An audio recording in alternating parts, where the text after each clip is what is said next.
RCF. Père François Montagnon, bonjour. Bonjour à tous les auditeurs. Voilà, nous sommes en période de rentrée, ça n'aura échappé à personne. Alors, cher Père, quelle rentrée nous attend ? Oui, c'est donc le titre de cette édition d'Église de la Nièvre de septembre. Le titre est emprunté à la première formule de l'éditorial du Père Évêque. Quelle rentrée nous attend ?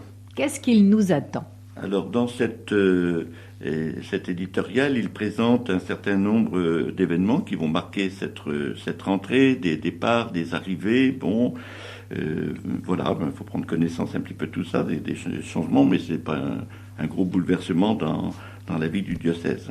Alors évidemment, Père, un sujet très douloureux, Oui, en tout cas difficile, très pointu aussi, oui. Qui a un peu divisé la société, le débat sur la bioéthique.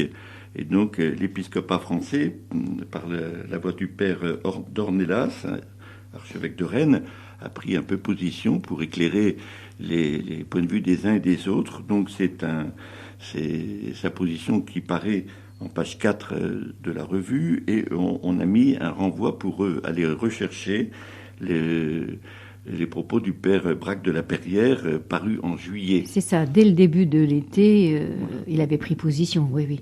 Tout à fait. Donc on peut retrouver ce texte qui est assez long, mais qui est très explicite, et les deux textes vont forcément dans le même sens. Et alors pour ceux qui ont des téléphones portables qui vont bien avec, il y a un système pour accéder à ce texte de l'évêque. Oui, maintenant on peut prendre le code, scanner le code qui est là et trouver tout de suite l'article. Voilà, là la technologie nous rend bien service. Oui. Voilà, et alors continuons notre petit chemin, et là aussi c'est une situation un peu délicate et douloureuse, celle de nos amis étrangers qui veulent venir s'installer en France. Donc on arrive dans les pages qui relatent les événements de l'été, puisqu'il n'y a pas eu de journal au mois d'août, donc il y a quelques événements qui remontent assez loin. Ici c'est au mois d'août, et le 7 août, il y a une rencontre des accueillis et des accueillants de l'ACNAM pour faire connaissance et présenter aussi l'envergure de l'ACNAM, car chaque accueilli a conscience de son cas, et puis c'est quelque chose qui est très contraignant pour eux, qui est très difficile pour eux, mais il fallait donner une vue d'ensemble.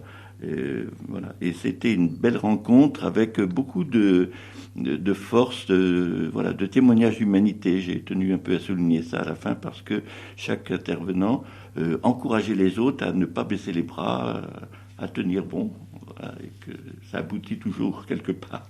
Oui, alors pour les auditeurs qui sont nouveaux, peut-être que ACNAM, ça ne leur dit rien, c'est l'Association catholique nivernaise pour l'accueil des migrants, c'est ça ? C'est ça, c'est une association qui a été créée en 2014 et qui travaille en relation étroite avec la CIMAD. Alors tournons la page. Nous accueillons là, cette fois, un événement tout à fait oui, on remonte d'ailleurs diocésain. Un petit peu dans le temps, parce que du mois d'août, on arrive au 27 juin, où s'est déroulée à la cathédrale la messe chrismale, qui n'avait pas pu avoir lieu dans le contexte de la Semaine Sainte. Bon, c'était quand même un moment important, parce que c'était enfin une célébration où on pouvait se retrouver. C'était la première. Et célébrer. Et puis nous, les prêtres, nous avons pu avoir aussi un temps entre nous. C'était intéressant. On se sentait revivre un peu. Ce que j'aime bien, c'est que c'est avec cette messe chrismale, qui est un événement tout à fait diocésain, que vous avez décidé de mettre un officiel qui concerne les nominations pour cette rentrée. Il y a quelques nominations qui quelques-unes sont d'ailleurs des normalisations. Le père Jules Pascal était déjà chargé de la paroisse de Saint Jean-Paul II, et là il était administrateur, il devient vraiment curé, etc. Donc il y a une information sur le père Sébastien Courreau, et puis à la communauté de Cône, c'est le père Urbain qui va devenir curé, prenant la suite du père Jacques Adingue. Puis quelques autres nominations pour les laïcs en responsabilité, vous les découvrirez. Voilà. Alors, comme une bonne rentrée des classes, on va ouvrir notre site internet et on va se rendre compte qu'il est tout nouveau. Oui, il a muté pendant l'été. Pendant l'été. Voilà, donc il y a eu un travail depuis plusieurs mois d'ailleurs, pour arriver à une restructuration de ce site. et qui a du coup une toute autre allure, qui est assez agréable. Donc on vous invite à aller le visiter. Donc la structure est nouvelle et elle permettra à l'avenir d'avoir relié à ce principal site des sites paroissiaux. Certaines paroisses sont prêtes à avoir leur site paroissial et donc ils pourront greffer leur site sur ce site diocésain. D'accord. Voilà. Et aussi la nouveauté, c'est qu'on pourra mieux saisir le site sur un téléphone mobile. Ce qui reste à faire, c'est à mettre à jour toutes les rubriques, puisque la structure a changé, mais il va falloir que chaque paroisse, chaque mouvement, chaque service aille voir les textes qui sont mis, qui ont été, eux, inchangés, mais qu'il va falloir mettre à jour. Là, à la rentrée, il y a un travail de mise à jour de toutes les informations qui sont sur le site. Allez, autre travail. Et vous allez voir, c'est un site qui a pris des couleurs pendant l'été. Oui, voilà. Il n'y a pas que vous si vous vous êtes mis au soleil. Nous rencontrons quelqu'un dont on va bientôt parler dans la page suivante. Oui, 3 colonnes pour parler de Jean de Dieu qui va être ordonné diacre le 20 septembre. Et il raconte un petit peu son parcours venant du Rwanda et arrivant ici à la maison du diocèse au service de la comptabilité. Donc il sera ordonné diacre à la cathédrale. Et donc il nous dit un petit peu qui il est, parce qu'ici dans la maison il est bien connu, mais dans le diocèse il est peut-être moins connu, sur Nevers il doit être connu. Voilà. Donc c'est une présentation, j'invite tout le monde à bien retenir cette date du 20 septembre pour faire église autour de lui.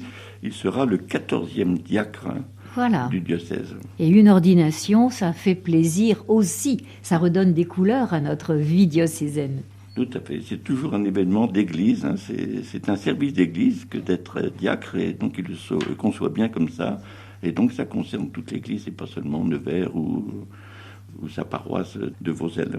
Souhaitons qu'on n'aura pas de normes à respecter qui feront que tout le monde ne pourra pas entrer dans la cathédrale. Oui. Donc, la cathédrale est déjà disposée pour recevoir les assemblées selon les normes actuelles.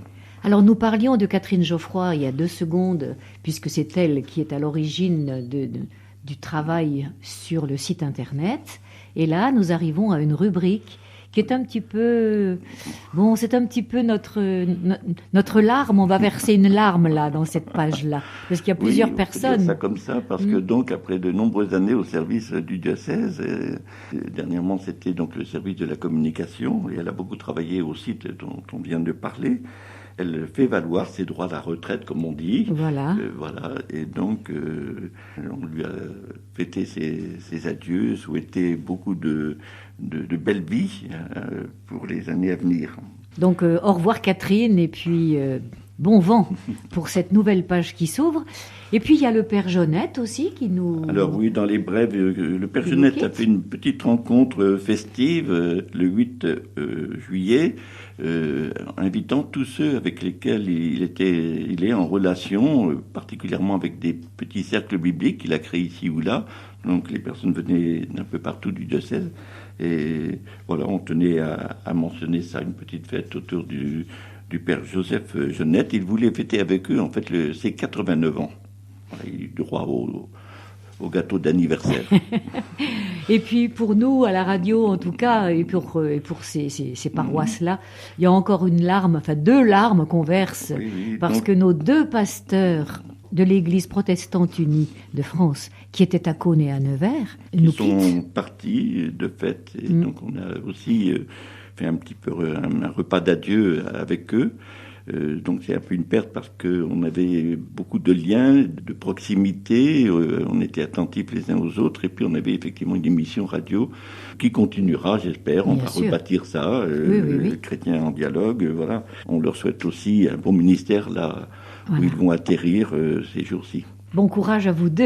Là, il y a quelque chose de festif et de joyeux, donc, et d'assez original qui s'est passé dans le Morvan pendant cet été. Oui, au mois de juillet, le passage à la paroisse de Notre-Père en Morvan, cet itinéraire qui a été fait par une statue de Marie s'appelant M de Marie parce que son déplacement en France avait la forme d'un M. Donc cet itinéraire passait par les paroisses, les villages du Morvan.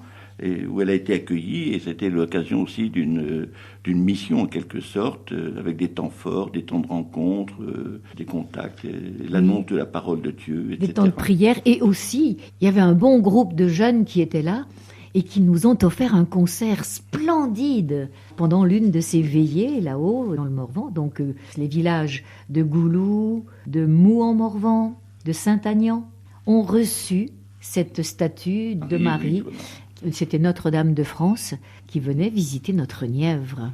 Alors, excusez-nous, parce que ça fait quand même un bon magazine où il y a beaucoup de larmes.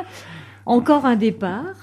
Oui, effectivement, l'été, c'est toujours les départs, mais on entend moins parler des arrivées. Peut-être qu'on en parlera dans la prochaine édition. Voilà. C'est peut-être en ce moment que des personnes arrivent.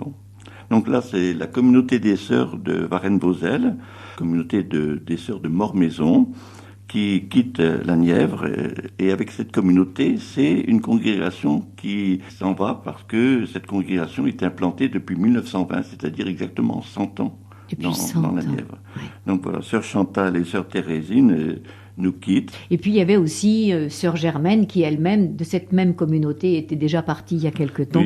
Oui, tout voilà. à fait. Voilà. Ce sont celles qu'on a le plus connues ces temps derniers. Un peu une épreuve pour nous, pour la visibilité de la vie consacrée, la vie religieuse, parce que les effectifs de ces petites fraternités insérées dans les communes, là ils étaient en HLM, disparaissent petit à petit. C'est la réalité des congrégations, comme c'est la réalité aussi des presbytériums, où les effectifs diminuent. Alors la page des médias, les revues, on vous laisse lire tout ça. Voilà, et nous passons au dossier.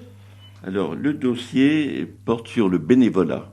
Tout à fait, donc un dossier de circonstance. Au mois de septembre, on se demande où est-ce qu'on va donner des coups de main. Il y a besoin de bénévolat et le dossier est là aussi pour donner le sens du bénévolat. Ce qui paraît d'abord, c'est la charte du bénévolat du diocèse. Elle était en instance depuis très longtemps, on ne l'avait pas retravaillée et cette fois-ci elle paraît pour donner à la fois le sens du bénévolat et surtout dire le besoin du bénévolat et la place que le bénévolat a dans la vie de l'Église.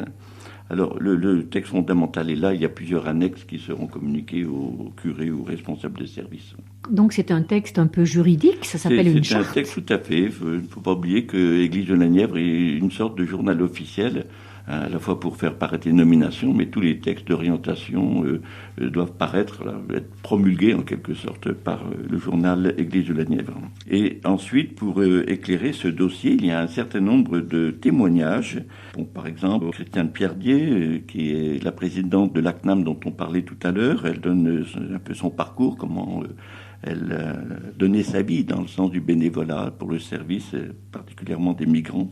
Et puis, il y a une autre personne qui parle de son bénévolat dans une équipe d'animation pastorale, une autre dans la pastorale des familles en deuil, d'autres personnes au secours catholique, d'autres encore dans la transmission de la foi, donc l'éveil de la foi et la catéchèse, puis le scoutisme, et puis une autre dernière personne dans le cadre du CCFD, Terre solidaire, pour lutter contre la faim et faire grandir le développement.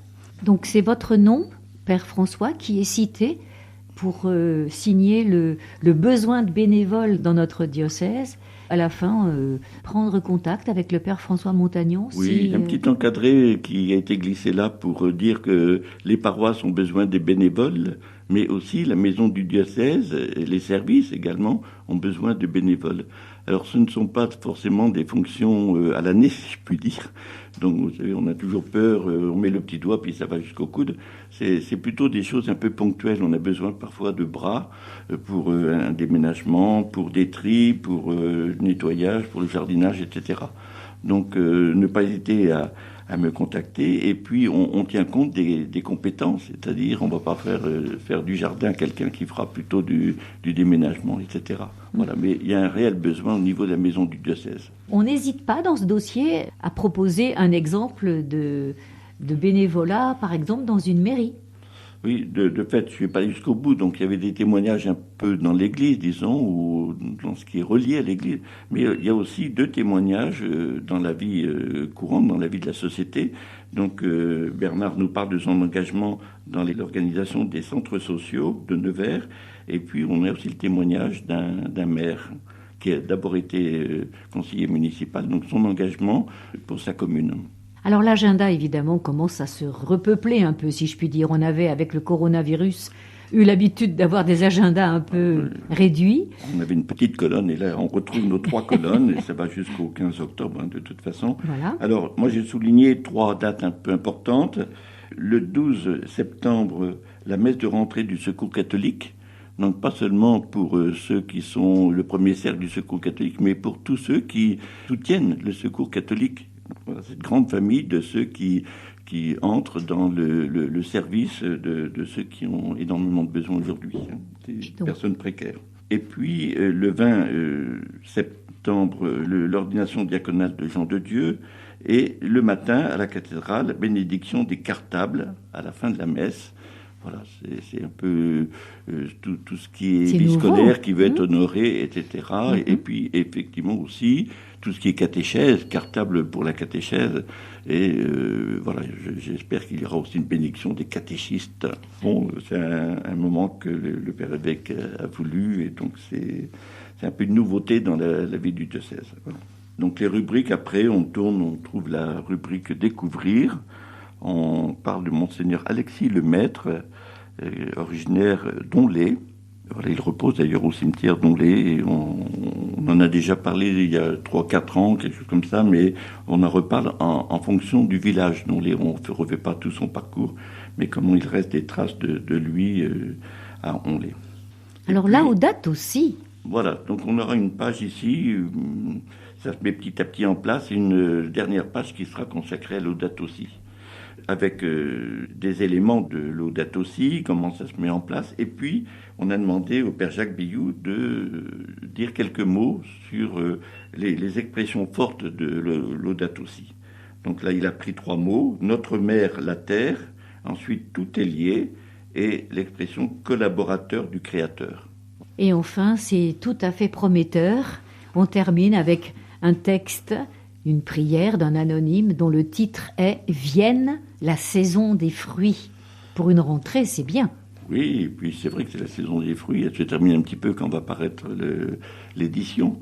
Mais c'est aussi la nature qui nous donne des fruits, et dans la nature, il y a l'homme, et il donne aussi ses fruits. Voilà, et le travail que nous faisons, et ce journal y fait écho, porte fruit. Voilà, tout à fait. C'est en tout cas mon souhait que tout ce qui va être entrepris, tout ce qui va se lancer, porte de bons fruits. Voilà, que le Seigneur nous aide à atteindre le stade de la maturité des fruits. Donc merci beaucoup, cher Père François. Et donc, au mois prochain, pour présenter la nouvelle édition. Voilà, tout à fait. Et merci de prendre la peine de venir jusqu'à nous pour présenter ce journal.